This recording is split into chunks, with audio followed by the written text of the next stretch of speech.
오늘은 아그리빠 왕에 의하여 심을 받는 사도 바울의 이야기를 전하고 있습니다.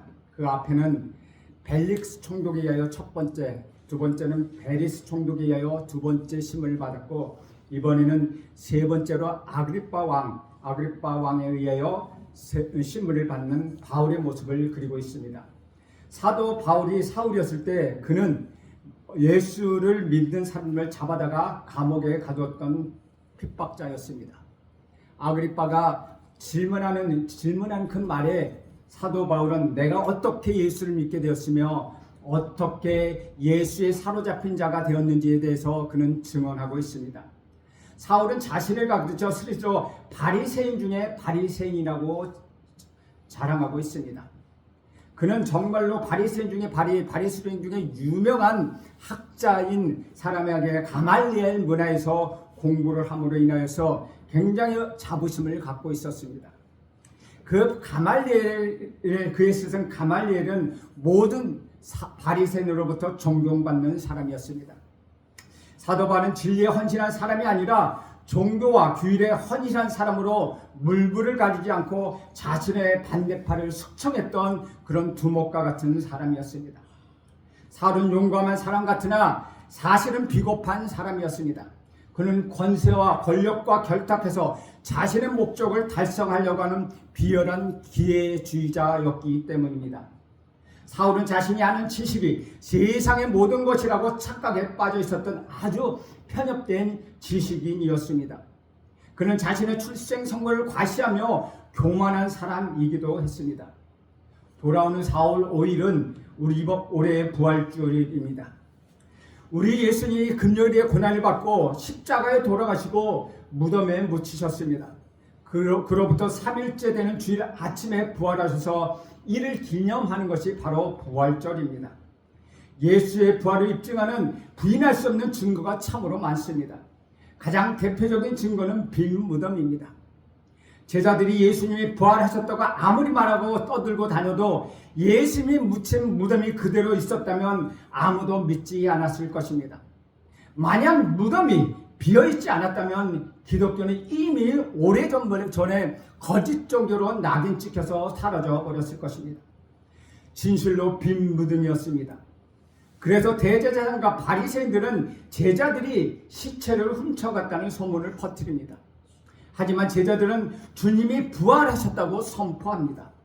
누구의 말이 맞습니까? 주님이 부활하셨다는 말에는 목숨을 내놓은 수많은 순교자들이 피는 그들의 말의 진실성을 확증해 주고 있다는 것입니다. 누가 거짓말에 목숨을 걸겠습니까? 히브리서 기자의 말처럼 수많은 사람이 더 좋은 부활을 얻고자 하여 심한 고문을 받고 구차히 풀려나기를 원치 아니하였다고 말하고 있습니다. 또한 조롱과 채찍질과 결박과 투옥과 돌로 치는 것, 톱으로 켜는 것, 시험과 칼로 죽임을 당하는 것, 양과 염소의 가죽을 입고 유리하고 광야, 산, 동굴, 토굴 등에 떠들고 궁핍한 환난과 학대를 받았다고 말하고 있습니다. 목숨이 끊어지는 극심한 고통을 감수할 만큼 더 좋은 부활이 확실히 있다고 믿었던 사람들입니다. 그것은 그들이 죽은 자 가운데서 다시 살아나신 분, 곧 부활하신 예수를 믿기 때문입니다. 성경은 만일 죽은 자의 부활이 없으면 그리스도도 다시 살아나지 못하였으리라고 말씀하고 있습니다. 거꾸로 말하면 그리스도가 다시 살아났으니 반드시 죽은 자에게 부활이 있다고 말하는 것입니다. 이 말을 한 사람이 바로 오늘 본문의 주인공인 사도 바울입니다. 예수님의 부활을 확증하는 증거로 항상 언급되는 인물, 그분이 바로 바울이라는 것입니다. 그의 인생 180도로 변화된 삶이 우리 예수님의 부활을 확증해 주고 있습니다. 그는 본래 교회를 핍박했던 사람들입니다. 그랬다가 사도가 된 사람입니다. 그리스도인을 잡아다가 순교하게 만드는 사람이었는데 그리스도인이 되어서 순교를 당한 사람이 되었습니다. 세상 무엇보다도 예수를 믿었던 사람인데 예수 그리스도를 위하여 모든 것을 잃어버리고 모든 것을 배설물로 여기는 사람이 되었습니다. 무슨 일이 있었던 것입니까? 오늘 본문을 통하여 바울의 삶에 영원한 반전을 가져다 준 부활하신 주님을 우리 모두가 만나기를 간절히 원합니다. 부활하신 주님과 주님께 영광을 돌리기를 간절히 원합니다. 혹시라도 이 땅이 전부인 것처럼 살고 있다면 여러분의 삶에 부활의 확신과 기쁨을 다시 세우고 산 소망 가운데 기뻐 찬양하는 삶이 되기를 간절히 원합니다. 바울의 마지막 말처럼 우리 모두가 바울과 같이 되기를 하나님께 간절히 간구합니다. 사도행전 26장은 바울이 아그리빠 왕에 서서 자기 변호를 하는 내용입니다. 어떻게 여기까지 왔는지 잠시 설명하면 이렇습니다. 여러분이 잘 알듯이 사도 바울은 10여 년에 걸쳐서 3차에 걸친 지금의 투르키에 불가리아, 마게도냐, 알바냐, 그리스 지역에서 우리 구주 예수 그리스도를 전파했습니다. 그 지역에 흩어졌던 정통 유대인들은 모세와 선지자의 기록을 철저히 믿었지만 우리 예수님을 받아들이지 않았습니다. 그래서 바울은 심히 핍박을 받았습니다. 제3차 전도여행을 마치고 바울은 예루살렘으로 돌아가기를 원했고 돌아왔을 때 성령이 증언하신 대로 결박되어 환난을 당하게 됩니다. 체포되기까지 바울은 유대인에게 심히 두들겨 맞았습니다. 그 정도로 그들은 예수에 관한 말만 들어도 극도로 싫어했다는 것입니다. 예루살렘에서 두 차례 자기 변호를 한 바울은 신변의 위협으로 가이사랴 지역으로 옮겼고 그 지역을 다스리는 벨릭스는 유대인의 마음을 얻고자 바울을 가이사랴에 구류하였습니다. 약 2년 동안 가이사랴의 감옥 가운데 구류되었던 바울은 벨릭스의 뒤를 이어온 베스도 총독 앞에서 심문을 받고 변호할 기회를 얻었습니다. 주님 바울에게 예루살렘에서 나의 일을 증언한 것처럼 로마에서도 증언하여야 한다고 말씀하십니다.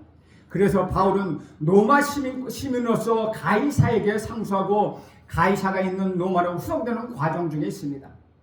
새로 부임한 베스도는 임명되고 바로 다음 날부터 바울의 사건을 재판하였지만 자기가 짐작한 악행의 혐의는 하나도 찾을 수 없었고 오직 바울이 유대인들이 종교를 위태롭게 한다. 예수라 하는 이가 죽은 것을 살아있다고 주장한다는 문제로 고발한 것뿐이었다는 것입니다. 베스도는 이 일을 어떻게 심리할지 몰랐습니다. 그때 아그리빠 왕과 그의 누이 베니게가 베스도에게 문안하러 가이사랴에 들립니다. 아그리빠 왕은 우리에게 익숙한 헤롯 왕의 증손자로 지금의 레바논과 요단강 동편 일부 지역을 다스리는 왕이었습니다. 그는 절반은 유대인이었다는 것입니다. 유대인의 종교와 풍습을 잘 알고 있는 사람이었습니다. 그래서 베스도는 아그리빠가 자기와 함께 바울을 신문하면서 가이사랴에게 전달할 죄수의 제목을 합당하게 적어 보낼 수 있게 도와달라고 요청한 것입니다. 그리고 이튿날 아그리빠 왕과 그의 누이 벤에게 가이사랴 총독 베스도 그리고 천부장과 시중에 높은 사람들이 바울의 편을 듣기 위하여 모여들었습니다. 그리고 바울을 그 접촉자소로 데리고 들어왔습니다. 그리고 아그리빠가 바울에게 말합니다. 그것이 오늘 1절 말씀입니다. 아그리빠가 바울에게 이르되 너를 위하여 말하기를 내게 허락하노니 이에 바울이 손을 들어 변명하되 바울이 자기 변화는 세 부분으로 나누고 있습니다. 그리고 첫 마디는 항상 왕이여 라고 시작합니다. 2절과 13절과 19절에 보면 왕이여 라고 시작하고 있습니다. 저는 이것을 바울이 부활하신 예수를 만나기 전 그리고 만났을 때 만난 후로 구분하여 전하고자 합니다. 이제 바울의 변화 부활하신 예수를 만난 이야기를 들어보려고 합니다. 먼저 바울은 아그리빠 왕을 높여줍니다. 그의 앞에서 변하게 된 것을 다행이라고 여긴다고 말하고 특히 그가 유대인의 모든 풍습과 모든 문제를 잘 알고 있으니 자기 말을 잘 이해하고 너그러이 들어줄 것을 기대하며 말합니다. 그러면서 자기가 어떤 사람인지를 소개합니다. 4절에서 바울이 말하는 것처럼 그는 자기 민족 유대인과 더불어 예루살렘에서 자라고 생활한 사람이었습니다. 자기 주변에 있는 유대인 친구들을 불러 조사해보면 충분히 알 수 있는 내용이었다는 것입니다. 그들이 와서 증언한다면 5절 말씀처럼 바울은 유대계의 가장 엄한 피를 따라 바리새인의 생활을 했습니다 라고 증언할 것이라고 바울은 말하고 있습니다. 이 말은 사실입니다. 바울은 빌립보 성도들에게 편지하면서 나는 8일 만에 할례를 받고 이스라엘 족속이요 베냐민 지파요 히브리인 중에 히브리인이요 율법은 바리새인이요 열심으로는 교회를 박폐하고 율법의 의로는 흠이 없는 자라고 자기를 그렇게 밝히고 있습니다. 그는 길기야 다소에서 태어나서 로마 시민권을 취득했지만 바리새인들의 아들이었고 정통 유대인으로서 예루살렘에서 자랐습니다. 당시 율법 교사로 모든 백성이 존경받았던 바리새인 가말리엘의 문화에서 율법의 엄한 교훈을 받았다는 것입니다. 다른 진실한 정통 유대인들처럼 하나님에 대한 열심이 있는 사람, 그 사람이 바로 사울이었습니다. 바울은 사실 지금 아르방 왕 앞에서 신문받는 이유도 이 정통 유대들을 파괴하거나 조롱해서 생긴 문제가 아니라고 말합니다. 당시 대제사장 아나니아는 벨리스 총독 앞에서 바울을 가르쳐 이 사람은 전염병 같은 자라 천하에 흩어진 유대인들을 다 소유하게 하는 자요 나사렛 이단의 우두머리라 그가 또 성전을 더럽게 하려 한다라고 고발하였습니다. 하지만 바울은 지금 자신을 변호하면서 그 고발이 사실이 아님을 말하고 있습니다. 나는 유대 사람들 안에서 폭동을 일으킨 사람이 아닙니다. 오히려 나는 정통 유대인으로서 하나님이 우리 조상에게 약속하신 것을 바라는 것뿐입니다 라고 말합니다. 그 때문에 여기서 신분을 받는 것이라고 말합니다. 하나님이 유대인에게 약속하신 것은 우리 12지파 모두가 밤낮으로 간절히 하나님을 섬기며 얻기를 바라는 그 소망이며 그것을 소망하는 이유로 유대인들에게 거짓 고사를 당하고 있다고 자신을 변호하고 있습니다. 바울이 여기서 강조하는 것이 있습니다. 그래서 바울은 왕이여 라고 호소합니다. 왕이여 저는 단지 하나님이 우리 조상에게 약속하신 소망을 간절히 바란 채밖에 없습니다 라고 고백하고 있는 것입니다. 이 소망은 하나님이 죽은 사람을 살리신다는 것입니다. 곧 부활의 소망입니다. 실제로 바리새인들은 구약 성경에 약속하신 죽은 자의 소망 곧 부활을 믿었습니다. 그 소망을 믿는다는 이유로 바울은 지금 감금되어 있습니다. 그리고 바울은 묻습니다. 8절 말씀입니다. 8절에 보면 당신들은 하나님이 죽은 사람을 살리심을 어찌하여 못 믿을 것으로 여기나이까. 베스도나 로마 천부장들 사두개인들은 죽은 사람의 부활을 믿는 것은 미련한 신령이라고 생각했습니다. 부활을 믿는 바리새인들과 구약 성경에 기록된 그들의 소망에 관하여 잘 알고 있는 아그리빠 왕은 죽은 사람의 부활을 받아들이는 데는 아무런 문제가 없었지만 예수를 받아들이는 것은 그들에게 힘이 들었습니다. 그럴 수 있었습니다. 그들에게 십자가의 저주를 받아 못 박힌 그리스도는 꺼리끼는 것이었습니다. 철저한 율법의 행위로 하나님 섬겨 부활의 소망을 받는 것이 정통 유대교의 구원인데 예수는 그렇게 살지 않았고 나무에 달려 죽었으니 하나님의 저주를 받을 것이 분명하다는 것입니다. 그 예수를 믿고 따르라니 이는 하나님의 반역자가 되는 것이라고 그들은 생각했습니다. 바울은 처음에 예수를 그렇게 꺼리끼는 존재로 바라보았습니다. 나도 그랬다라고 그는 9절에 고백하고 있습니다. 그는 나사렛 예수의 이름을 대적하여 많은 일을 행하여야 될 줄을 스스로 생각했습니다. 하나님을 대적하는 나사렛 예수 이단 예수파를 제거하는 것이 하나님을 위한 일이라고 그는 생각했습니다. 예수가 정통 유대교를 혼란스럽게 만드는 전염병 같은 자라고 생각했습니다. 그래서 자기 스스로 예루살렘에서 대제사장들에게 요청하여 그들의 권한을 받아 많은 예수를 믿는 성도들을 옥에 가두었습니다. 그리고 예수의 제자들을 죽일 때에도 찬송 투표를 던졌습니다. 즉 스데반이 죽을 때 사울의 발 앞에 두었던 것은 여러분 옷을 사울 발 앞에 두었다는 것을 아시지 않습니까? 그것은 사울이 스데반의 죽음을 당연하게 여겼다는 것입니다. 한 사람을 과실로 죽여도 그 책임은 평생 갑니다. 바로 남녀노소 갈 것 없이 많은 성도를 가두고 죽이는 일에 가담했습니다. 그래서 후에 그는 고린도전서 15장 9절에 이렇게 고백합니다. 나는 하나님의 교회를 박해하였으므로 사도라 칭함받기를 감당하지 못할 자니라. 바울 또한 고문을 하는 사람이었습니다. 잡힌 사람을 고문하여 강제로 예수를 모독하게 만들었습니다. 정청유대기 소망과 믿음에 사로잡힌 만큼 그 반역자 그룹인 예수의 추종자들을 미워했습니다. 예루살렘 성 안에서뿐만 아니라 성 밖에 있는 외국에 가서 추종자들까지 가서 그들을 잡아올 정도였다는 것입니다. 사랑하는 여러분, 그렇다면 바울은 불량배입니까? 불량배는 아니었습니다. 그는 유대인에게 고발된 것처럼 유대교를 무너뜨리거나 혼란을 가져다주는 인물은 아니었다는 것입니다. 오히려 그 누구보다도 그는 유대교를 사랑했고 정통 유대교와 유대교의 신앙을 지켰던 사람입니다. 그 열심이 얼마나 대단했던지 유대교에 방해가 되는 예수의 제자들을 잡아 죽인 것입니다. 이 모든 일에 대제사장 아나니아와 모든 장로가 증인이었습니다. 바울은 부활의 소망을 간절히 믿지만 부활하신 예수는 절대로 믿을 수가 없었습니다. 하나님을 열정적으로 사랑했지만 예수는 아주 증오했습니다. 예수를 박해하는 것이 곧 하나님을 사랑하는 일이었습니다. 그래서 어느 날 바울은 평소와 같이 대제사장의 권한과 위임을 얻어 다메섹으로 예수를 믿는 자를 잡으러 갑니다.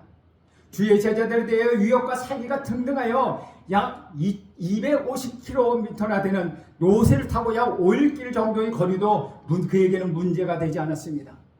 하지만 그가 가는 곳에 전혀 예상하지 못했던 인물을 만나게 됩니다.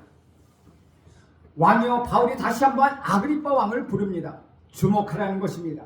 그 길에서 어떤 일이 일어났는지 잘 들어보라는 것입니다. 정오가 되어 다메섹에 가까이 이르렀는데 길에서 보니 해보다도 더 밝은 빛이 바울과 그 동행을 둘러 비쳤다고 말합니다. 정오니까 햇빛이 아주 밝은 것이 아닙니까? 아닌가 생각할 수 있지만 둘러 비쳤다고 얘기합니다. 정오 대낮에 햇빛보다 더 강한 빛이 그를 들러 비쳤다는 것입니다. 빛이 하늘에서 직선으로 바울과 그 무리를 비친 것이 아니라 그 빛이 그들을 둘러쌌다는 것입니다. 그 결과 모든 사람들이 땅에 엎드려집니다. 이 현상은 예수님이 변화산에서 영광스럽게 변화하실 때 일어났던 일과 같다는 것입니다. 우리 예수님의 얼굴이 해같이 빛났고 옷에서 광채가 나며 빛까지 휘어졌습니다. 구름 속에서 소리가 날 때 제자들은 엎드려 심히 두려워했습니다. 지금 그런 영광의 광채가 바울과 그 동료들을 둘러쌌습니다. 그리고 소리가 들립니다. 똑같은 간증이 사도행전 9장과 22장에 나오며 9장에서는 바울과 같이 갔던 사람들은 소리만 듣고 아무도 보지 못하여 말을 못하고 서 있었다고 말하고 있습니다. 오늘 22장에서 바울과 함께 있는 사람들은 빛을 보면서 나에게 말씀하시는 이 소리는 듣지 못했다고 바울은 고백하고 있습니다. 종합해서 보면은 바울과 그 일행들은 똑같은 경험을 하였습니다. 영광스럽고 찬란한 광채에 둘러싸여 천둥치는 것 같은 소리가 들렸습니다. 하지만 그의 동행들은 그 빛을 내고 계시는 이를 알아보지 못했고 그 가운데 말씀하시는 분의 소리를 듣지 못했습니다. 그런데 바울은 그분을 받고 그분의 소리를 들었습니다. 바울에게 들린 말은 히브리 말이었습니다. 당시에 유행하는 말, 당시 사용하는 히브리 말은 아람어였습니다. 14절에 보면 우리가 땅에 엎드려짐에 내가 소리를 들으니 히브리 말로 이르되 사울아 사울아 내가 어찌하여 나를 박해하느냐 가시채를 뒷발질하기가 내게 고생이니라. 가시채는 가축들을 올바른 길로 몰 때 쓰는 끝이 뾰족한 그리고 가느다란 막대기입니다. 하나님께서 바울을 올바른 길로 인도하시려고 하는데 그것을 반항하는 가축처럼 뒷발질하며 거스르니 너만 고생이라고 지금 책망하고 계시다는 것입니다. 지금 바울이 하나님을 위한다고 하는 일, 즉 예수를 믿는 자를 박해하는 일이 사실은 하나님의 올바른 길을 거스르는 것이라고 말씀하고 있는 것입니다. 바울은 자기에게 나타난 분이 하나님이라는 것을 알았습니다. 영광스러운 광채와 음성이 그것을 증명하였습니다. 그래서 이렇게 묻습니다. 주여, 당신은 누구십니까? 나의 주님, 당신은 누구십니까? 라고 그는 묻습니다. 나는 아브라함과 이삭과 야곱의 하나님이다. 나들은 스스로 있는 자다 등의 대답을 기대했을지는 모르지만 그 뒤의 대답은 바울을 충격으로 몰아넣었습니다. 15절에 보면 이렇게 말씀하고 있습니다. 나는 내가 박해하는 예수라. 지금 바울에게 나타난 분, 바울이 보고 그 광채로 인하여 볼 수 없게 된 분, 그분은 바로 바울이 그토록 증오했던 우리 구주 예수 그리스도였습니다. 십자가에서 하나님의 저주를 받고 죽은 그 사람 예수가 진정 하나님의 약속하신 메시아였다는 것입니다. 하나님의 아들이었습니다. 모든 죽은 자를 부활시킬 능력을 가진 부활의 주님이었다는 것입니다. 죽음에서 부활한 예수 그리스도를 만나고 그 음성을 듣고 나서야 바울은 이제 비로소 그가 바라고 소망했던 하나님의 약속이 예수를 통해서 성취되었다는 사실을 깨닫게 되었습니다. 그래서 우리 예수님은 바울에게 사명을 맡기십니다. 16절과 18절 말씀, 16절에서 18절 말씀입니다. 일어나 너희 발로 서라. 내가 네게 나타난 것을 내가 나를 본 일과 장차 내가 네게 나타낼 일에 너로 종과 증인을 삼으려 함이니 이스라엘과 이방인들에게 내가 너를 구원하여 그들에게 보내어 그 눈을 뜨게 하여 어둠에서 빛으로 사탄의 권세에서 하나님께로 돌아오게 하고 제사함과 나를 믿어 거룩하게 된 무리 가운데 기업을 얻게 하리라 하더이다. 우리 예수님은 영혼을 구원하는 복음을 선포하는 자로 바울을 삼으셨습니다. 전달해야 할 복음의 내용, 중요한 내용은 바울이 본 부활하신 우리 구주 예수 그리스도였습니다. 이스라엘과 이방인 중 어둠 가운데 있는 자, 사탄의 권세 안에 있는 자를 빛으로 하나님께로 돌아가게 하는 일이었습니다. 그래서 그들로 죄사함을 얻고 하나님 안에서 기업을 얻게 하려는 것입니다. 이것이 바로 바울의 사명이었습니다. 사랑하는 여러분, 이 사명은 우리에게도 아주 익숙한 사명입니다.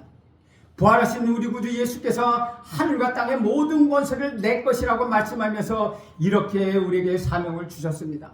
마태복음 28장 18절에서 20절 말씀입니다. 예수께서 나와 말씀하여 이르시되 하늘과 땅의 모든 것을 내게 주셨으니 그러므로 너희는 가서 모든 민족을 제자로 삼아 아버지와 아들과 성령의 이름으로 세례를 베풀고 내가 너희에게 분부한 모든 것을 가르쳐 지키게 하라. 볼지어다 내가 세상 끝날까지 너희와 항상 함께 있으리라 라고 말씀하십니다. 그렇습니다. 바울이 받은 소명이 지금 우리의 소명입니다. 우리가 이 땅에 살아가는 이유이기도 합니다. 우리 주님은 오늘도 내일도 항상 우리와 함께 계십니다. 죽음에서 부활하여 영원히 살아계신 하나님이시기 때문입니다. 부활하신 예수를 만나고 바울은 어떻게 삶을 살았는지 여러분은 잘 아실 것입니다. 아그리빠 왕을 한 차례 더 부른 후에 바울은 하늘에서 보이신 것을 내가 거스르지 않겠다고 고백합니다. 부활하신 예수를 거절할 수 없다고 말하고 있습니다. 예수를 따른 자를 잡아 죽이러 갔던 다메섹에서부터 시작해서 예루살렘과 유대온 땅과 이방인까지 그는 만난 사람마다 부활하신 우리 구주 예수 그리스도가 모세와 선지자를 통하여 하나님이 약속하신 그 메시아라고 그는 외쳤습니다. 하나님을 진정으로 섬기는 일은 예수를 거절하는 일이라 아니라 그 부활하신 우리 구주 예수를 영접하는 일이라고 그는 선포합니다. 높은 사람이든 낮은 사람이든 구약에 기록된 대로 그리스도이신 우리 구주 예수는 고난을 받고 죽은 자 가운데서 먼저 다시 살아나서 이스라엘과 이방인들에게 옛적부터 하나님께서 약속하신 부활의 소망을 가져다 주었다고 그는 설득하고 있습니다.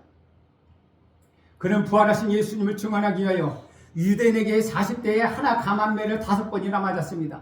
3번은 태장으로 맞고 1번은 돌로 맞고 3번은 파선하고 일주일 밤낮으로 깊은 밤에 지냈습니다. 여러 번의 강의 위협과 강도의 위협과 동족 이방인과 신의 위험과 광야와 바다와 거짓 형제들의 위협을 당하고 수고하고 애쓰고 여러 번 자지 못하고 줄이고 목마르고 굶고 춥고 헐벗었습니다. 바울은 또한 이렇게 고백합니다. 20장 24절에 보면 내가 달려갈 길과 주 예수께 받은 사명 곧 하나님의 은혜의 복음을 증언하는 일을 마치려 하면은 나의 생명조차 조금도 귀한 것으로 여기지 아니하노라. 아멘. 바울은 이렇게 고백하고 있습니다. 이렇게 어떻게 사울이 이런 바울이 되었습니까? 예수를 증언하는 자가 예수를 위하여 자기 생명조차도 좋은 귀한 것으로 여기지 않는 자가 되었습니까? 세상의 모든 부귀와 영화는 물론이고 기본적인 평안과 안정을 바라면서도 예수를 증언하는 자, 예수를 위하여 위험과 핍박과 죽음을 감수하는 자가 되었습니까? 바울은 부활의 삶을 소망했습니다. 이 세상의 전부가 아니라는 사실을 그는 확신했습니다.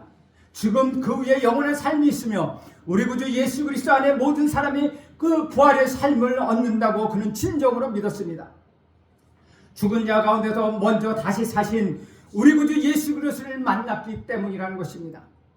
부활의 주를 본 그는 다시는 예전처럼 살 수가 없었습니다. 사랑하는 여러분 이 바울의 말을 곰곰이 생각해 보십시오. 만일 그리스도 안에서 우리가 바라는 것이 다만 이 세상의 삶뿐이면 모든 사람 가운데 우리가 가장 불쌍한 자니라. 이 고백은 정말 부활을 믿고 사는 사람이 하는 고백입니다. 우리 구주 예수 그리스도를 증언하는 삶을 살기 위하여 자기네 목숨조차도 좁은 곳으로 아끼지 아니하고 헌신하신 헌신한 사람, 그런 사람이 하는 말입니다. 만일 부활이 없다는 사실을 발견하게 된다면 땅을 치면서 그렇게 말할 사람입니다. 아이고 나는 망했구나. 부활이 있다고 믿었는데 모든 것이 거기에 목숨을 걸었는데 부활이 없다니 나는 망했구나 라고 말하는 사람이 그렇게 말하는 것입니다. 주 안에서 사랑하는 여러분은 어떻습니까? 정말 이 세상이 전부라면 모든 사람 가운데 더 불쌍한 자처럼 여러분 살고 있지 않습니까?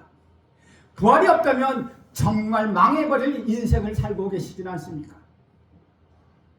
만일 우리에게 주어진 것이 이 세상의 삶뿐이어도 지금 살고 있는 것과 별반 다르지 않게 살아갈 것입니다. 그 말은 우리 구주 예수 그리스도 안에 내가 부활을 그만큼 소망하지 않고 있다는 이야기입니다. 예수를 믿어도 별반 다르지 않은 삶, 내가 부활을 믿지만 부활의 소망이 그렇게 크지 않다는 것입니다. 영원히 부활의 소망을 주신 예수 그리스도를 우리는 그만큼 사랑하거나 기뻐하지 않는 말이 된다는 것입니다. 하지만 바울은 그렇지 않습니다. 아그리빠 왕이 내가 적은 말로 나를 권하여 그리스도인이 되게 하려 한다라고 선을 그을 때 내 말을 듣는 모든 사람도 나와 같이 되기를 하나님께 원한다라고 그는 고백합니다. 사랑하는 여러분, 우리 구주 예수 그리스도께서 바울만을 위하여 이 십자가에 죽으셨습니까? 그분은 저와 여러분의 모든 죄를 위하여, 여러분 한 사람의 죄를 위하여 십자가에 죽으셨습니다. 우리 구주 예수 그리스도께서 바울만을 위하여 부활하신 것이 아닙니다. 그분은 저와 여러분 모두에게 영원한 부활의 삶을 허락하기 위하여 다시 살아나셨습니다. 마지막으로 우리 구주 예수 그리스도는 바울에게만 자기 증인이 되라고 명령하지 않으셨습니다. 저와 여러분에게도 그 명령을 하셔요. 그 명령을 받은 자, 그 자리 저와 여러분입니다. 같은 구세주, 같은 부활의 주, 같은 성령, 같은 사령관 밑에서 우리 모두 바울과 같은 그리스도인이 되어야 하지 않겠습니까? 하늘과 땅의 모든 것을 가지고 빛 가운데 여러분 각 사람을 찾아와 예수 그리스도의 종으로 불러주신 우리 구주 예수 그리스도 항상 여러분과 함께 하시겠다고 예수를 증언하시는 일에 생명조차도 좁은 것으로 여기지 않는 여러분 모두가 되셔야 하지 않겠습니까? 여러분, 바울과 같은 사람이 되십시오. 부활의 주님이 되십시오. 그리고 부활의 주님을 만나보십시오. 부활을 목격하는 자들이 되십시오. 나는 여러분 모두가 부활을 목격하고 나는 여러분 모두가 부활의 주를 만나기를 간절히 축복드립니다. 여러분의 가정을 축복합니다. 여러분의 자녀를 축복합니다. 여러분의 직장도 축복하여 동일한 은혜 가운데 있기를 간절히 바랍니다. 기도하겠습니다. 하나님 아버지, 다메섹에서 사울을 만나신 하나님께서 우리 인생의 순간에 예수를 우리 구주로 고백하게 하시니 감사합니다. 어려울 때마다 우리 거듭났던 그 순간을 기억하며 담대하게 나가게 하옵소서. 부활하신 주님을 만나게 하옵소서. 부활하신 주님을 목격하는 자가 되게 하옵소서. 예수님의 이름으로 기도합니다. 아멘.